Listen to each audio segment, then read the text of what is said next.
Hello and welcome to the Armenian News Network Grung. My name is Asbet Bedrosyan, and along with Hovik Manucharyan and Katya Peltekian, we are continuing our discussions with different representatives of the Armenian political opposition in the aftermath of the November 9 ceasefire agreement. This episode was recorded on Tuesday, December 22nd, 2020. Following the trilateral Karabakh ceasefire of November 9, all major political forces in Armenia, except for the ruling party, condemned Nikol Pashinyan's agreement to the deal. While the dissatisfaction with the agreement is widespread, the opposition is not entirely unified on what to do next. We'll talk with the leader of one of the two parliamentary opposition factions, Bright Armenia, about his and his party's vision and subsequent actions to be taken by Armenia. What is Bright Armenia's vision for post-November Armenia? Listen to this podcast to find out more.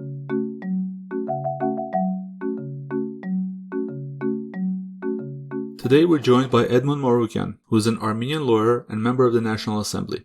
Edmon holds 2 master's degrees, one in jurisprudence from the Public Administration Academy of Armenia, and the second one in law, LLM, with concentration in international human rights law from the University of Minnesota Law School. In December 2015, Marukyan established the Bright Armenia political party, and in October 2016, Bright Armenia participated in the local self-government elections of Vanadzor and came in second after the ruling party.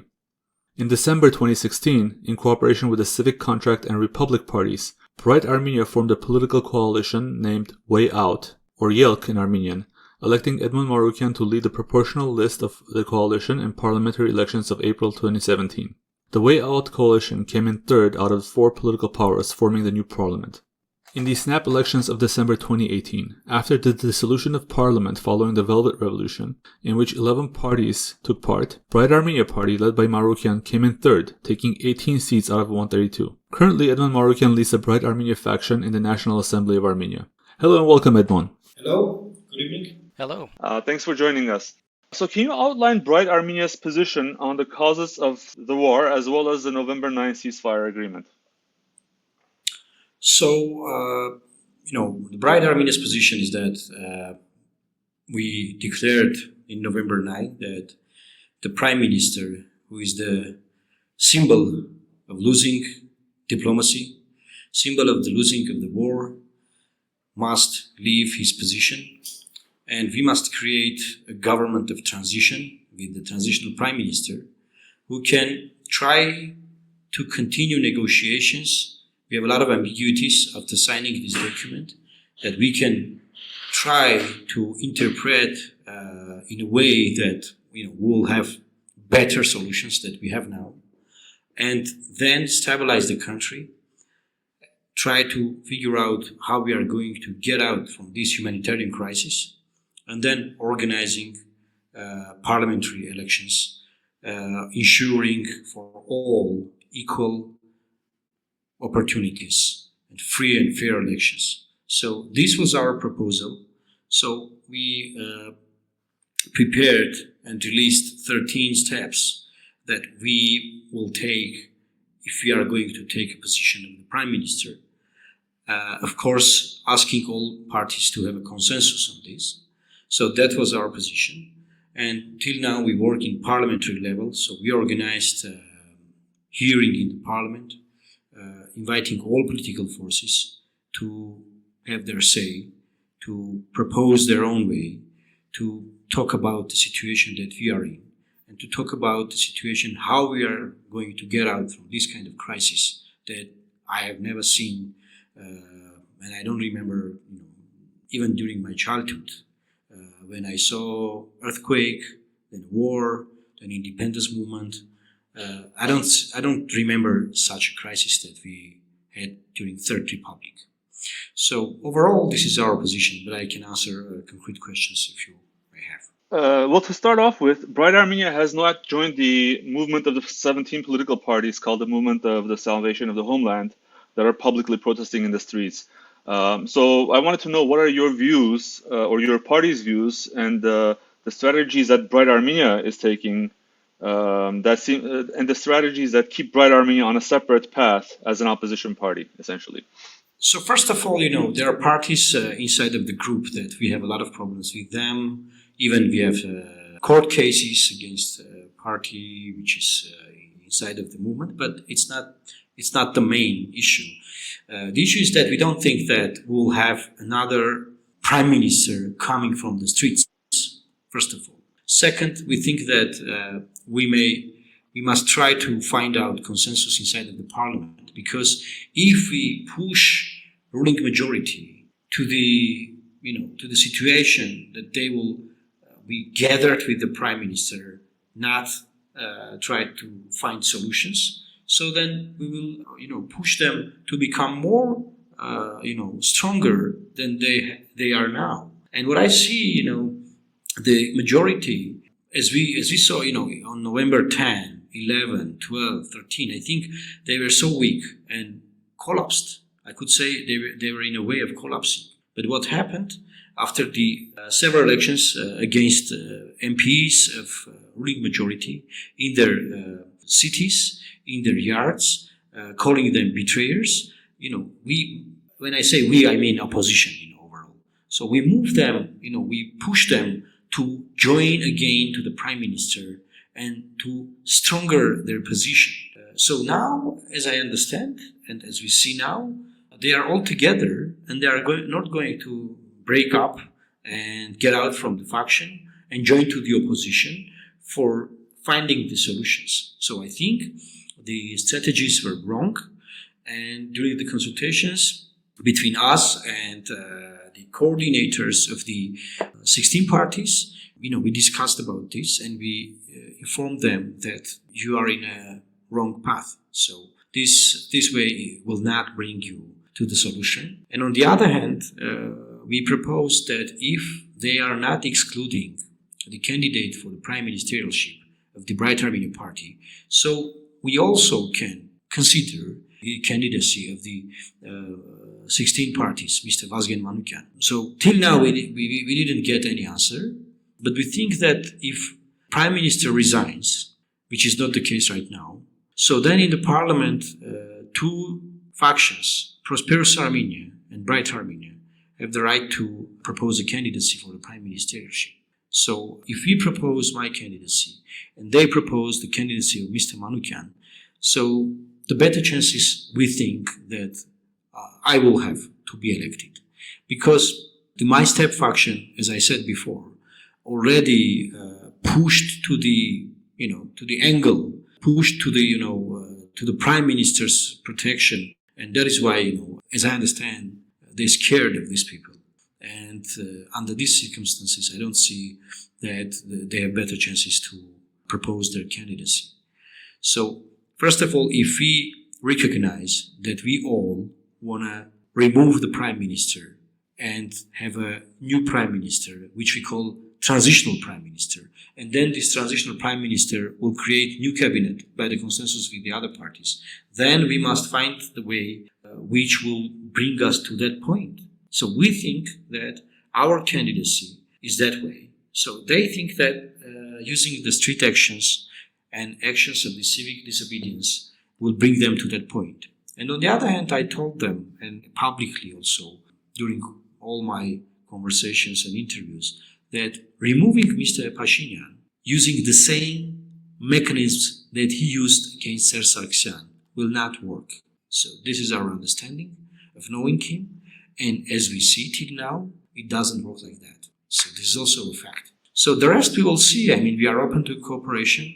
We also cooperate in a parliamentary level. For instance, today, together with the Prosperous Armenia faction, we initiated another initiative to cancel the state of martial law in the country. And after that, we can start the process of impeachment of the prime minister. Because right now we have this martial law or military law, and which is not allowing us to start an initiative for impeachment, to remove the prime minister. So what I'm saying is that in a parliamentary level, without us, nobody can initiate anything. So until now, we cooperate with the street opposition, if I can say, using all parliamentary mechanisms. I realize your point of view on the street opposition, but I wanted to also gain your sense of how big and significant this opposition is. For instance, Nikol Pashinyan has characterized the opposition protests so far as elitist and unrepresentative of larger society. And additionally, his team still claims that he has significant support from the population at large, citing the apparently large turnout during his march to Yerevan. So what's your assessment of Armenian voters' support for Mikhail and Nikol Pashinyan? And how could you, or anyone else for that matter, measure that level of support? On what basis would you be able to do that? So, I don't have any social poll results about the ratings and public support of the Prime Minister or my step, or for the support of the resignation movement. But as we know, there were reports that during that march to Yerevan, Pashinyan used administrative resources. So this was reported by several channels, and they claim that they still have the support of the big majority of our society. So that is why opposition cannot, organize big street mass civic disobedience events and marches and demonstrations.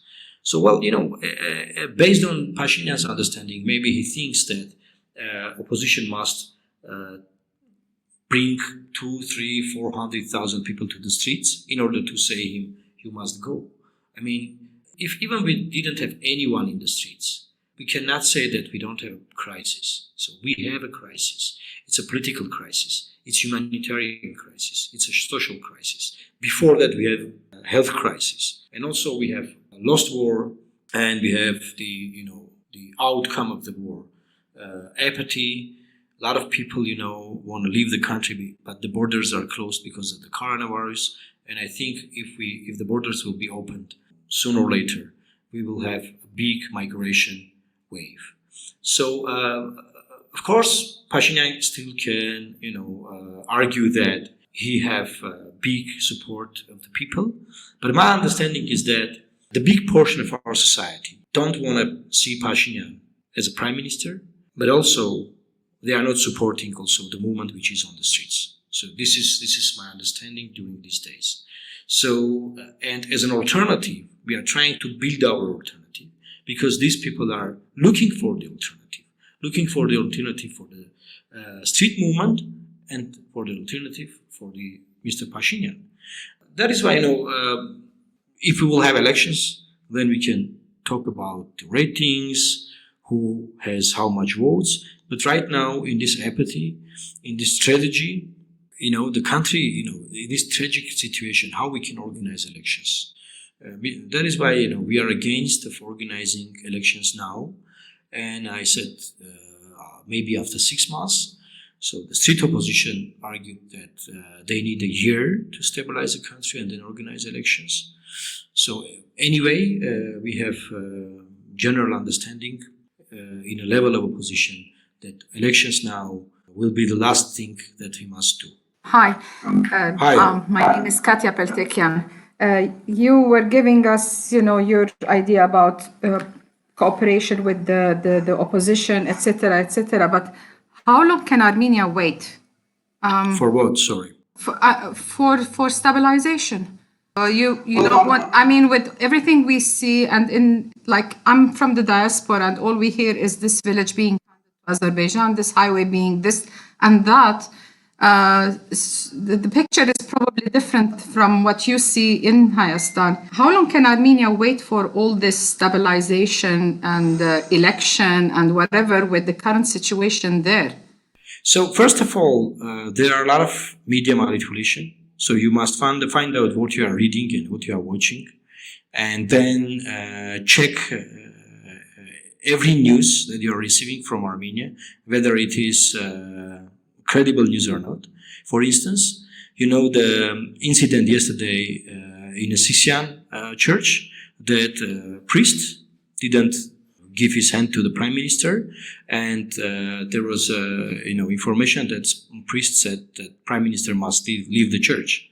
But in reality, priest said to the prime minister that he must wait for his judgment by the God.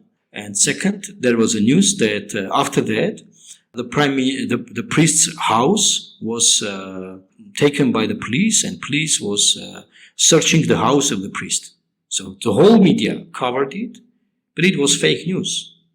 So that is why I'm arguing that you must, be careful what you are reading about Armenia right now. The whole media, under the manipulation. About how much Armenia can wait. I agree with you.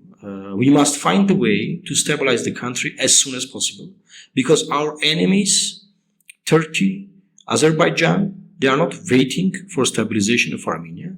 They are happy to see the destabilized Armenia, to see broken Armenia, to see broken Armenian society, and to use it for their own benefit.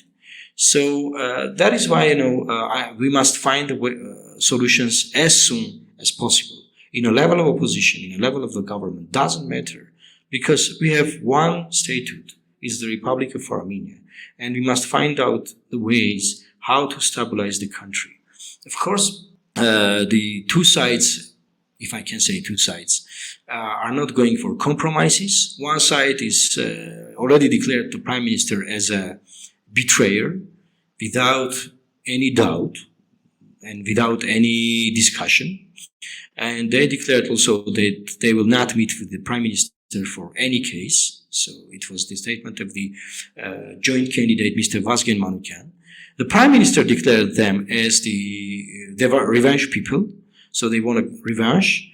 And those are the people who are the former elites and corruption, stuff like that. He also have a statement which is not also giving a chance for going to any compromise. So this is so bad. And that is why, of course, Armenia cannot wait. The value of dram, Armenian currency, is losing day by day. The economy is in stagnation. Our foreign debt is about 70% of our GDP. And on daily basis, we are facing problems such as, these villages issues in Sunni region, and also new military threats that the Armenia facing coming from Azerbaijan and Turkey. So that is why I agree with you, so that we must find the way to stabilization of country, our economy, our situation as soon as possible. And the first step is political stabilization. If we will not stabilize the political system, then we will not have a strong currency. We will not stop the devaluation of the currency. Well, we cannot stop, the banking sector going to be collapse, and we will have domino effect, The state institutions will collapse altogether. Of course, this is a big threat, and, I'm deeply concerned about this. There's no doubt. But I think the others, other sides must have the same understanding about the situation. You mentioned a few differences, such as, some of the extreme views that the opposition holds of, or the street opposition, as you call it, or the 17 parties hold of Pashinyan. And besides that, and the difference of the prime ministerial candidate, with one case Vazgen Manukyan and the other case you, are there any other major differences and common denominators between your party and the 17 opposition parties? Can you give a little bit more detail on the policies, maybe? Yeah. Of course, there are a lot of differences. So we propose to create a parity commission to investigate pre-war time and the wartime situation. How we were prepared for the war, how we failed the diplomacy, and how we failed the war. So this is our approach. And we not use betrayer. We are not using such, labels against any opponents that we had now and we have now and we had before. So we say that we must create this commission to find out every soldier how was killed, every soldier how was catched and became a prisoner of war, every village how was fallen, every part of the Artsakh how was given up, how we were prepared for this kind of war, why we failed diplomacy, whether we have a chance to find solutions using our diplomatic channels, and we didn't use it, or we use it and it was not effective. A lot of questions. And the forces which are on the streets, they have already declared the judgment for the prime minister and for the people who are with the prime minister. So they are not giving a chance let's say, humanitarian corridor to find out the truth. So we are the force which is trying and will try and will do our best to find the truth for our people. I'm sure for coming 5 or 10 years, Armenian society, Armenian nation worldwide will be hungry for the truth. What happened? How we lost the diplomacy? How we lost this war?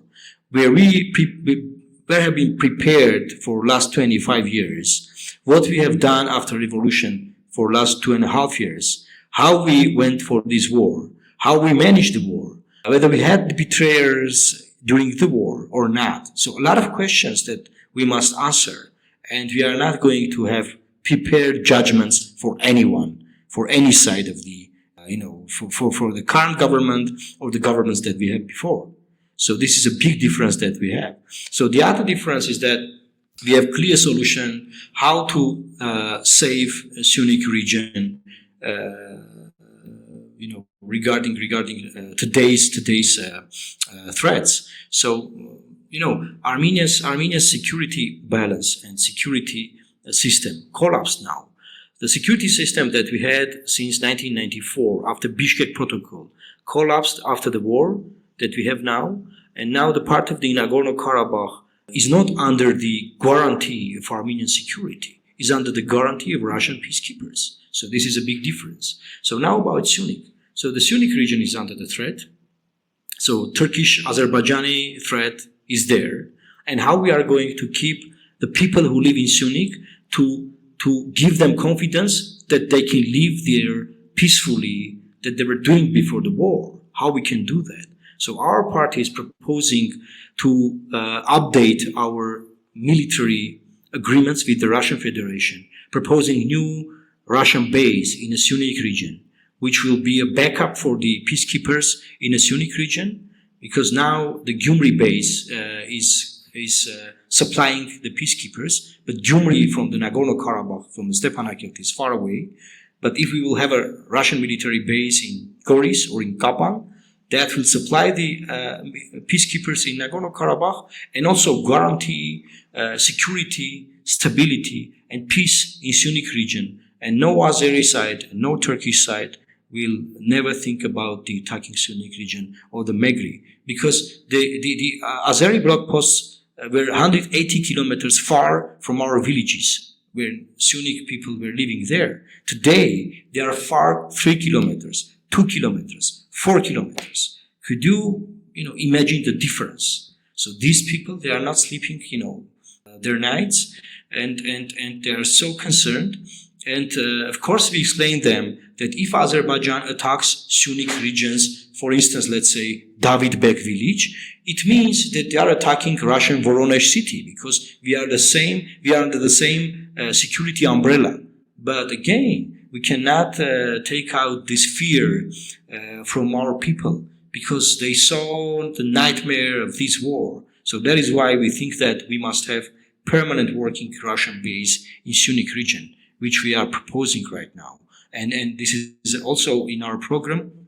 If we will have a chance to lead the government, we will start negotiations about this, and we will secure our backbone of Armenia. So as you may know, we call Sunik region as a backbone of Armenia.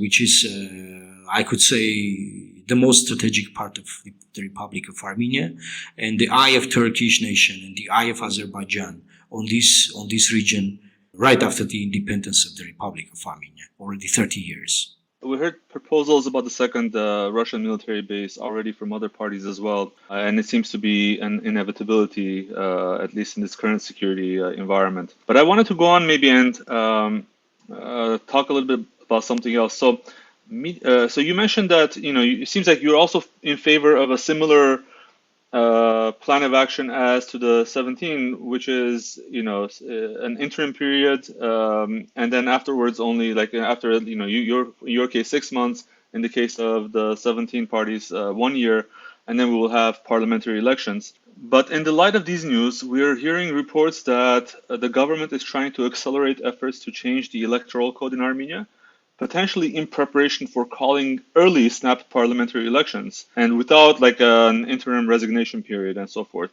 As a member of parliament, are you aware of efforts to speed up changes to the electoral code first? Is this is this reliable news? And what is your opinion on this alternative strategy, I guess, offered by the government camp? So, of course, if the Pashinyan's government will not find out a way to stabilize the country, he by himself will try to organize a snap elections. But what will happen at that time? He must resign and not allow the parliament to elect the prime minister in order to dissolve the parliament and to have snap elections. So, but I think they are all aware that if he resigns, so I, for instance, will run for the prime ministership. And I think the Prosperous Armenia also will propose a candidate, Mr. Edmon Marukyan or some other candidate. So in this situation, the parliament, in order to not be dissolved, may elect me or other candidate and keep the parliament. So that is why I'm not sure that the Pashinyan government is for 100% ready for this kind of scenario. But as for the electoral code, I can tell you that we were working with them about 2 years for a new electoral code. They are proposing till now to have 100% classical proportional system, closed ballot. So you vote for the party, you can see first 3 candidates, like the leader and 2 others, and the rest of the candidates are published, but they are not on the ballot. So you cannot elect anyone from that ballot. So we proposed to keep this rating system that we have now, but which is regional rating system, to keep this system, but to use it nationwide. For instance, you want to vote for Edmon Marukyan, you can vote in Megri, you can vote in Vanazor, you can vote in Gyumri, you can vote in Yerevan. So this was our proposal.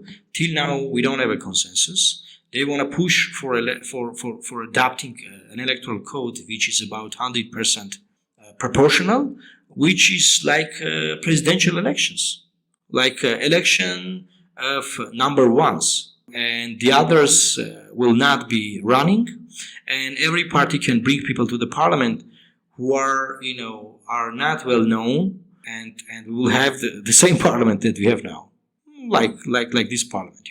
The people who were not well known, the people who are not even we have people who never work in any sphere, Their first job was MP. So and this is a bad system, I think.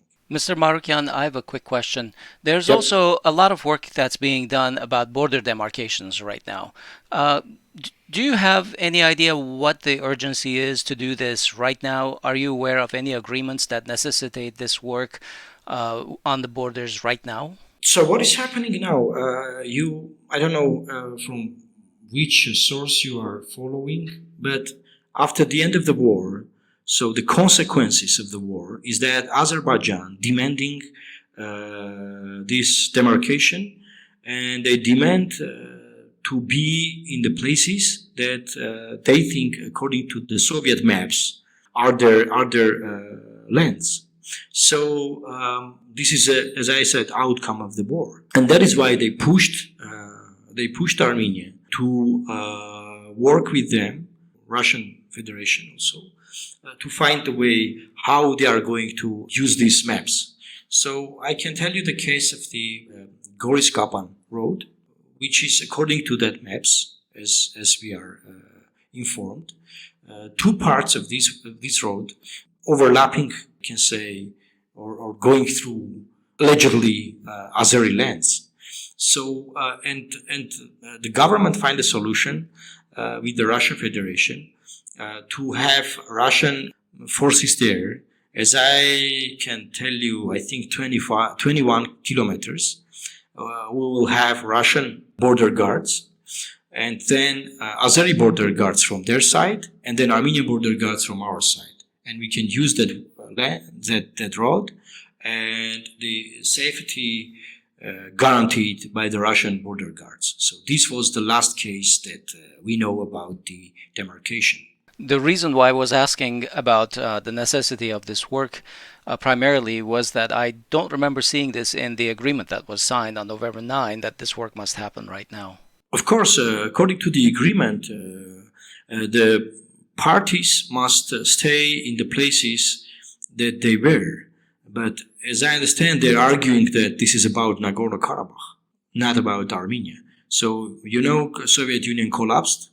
We were in a war with Azerbaijan, and we don't have borders with Azerbaijan. I mean, we had front line with Azerbaijan.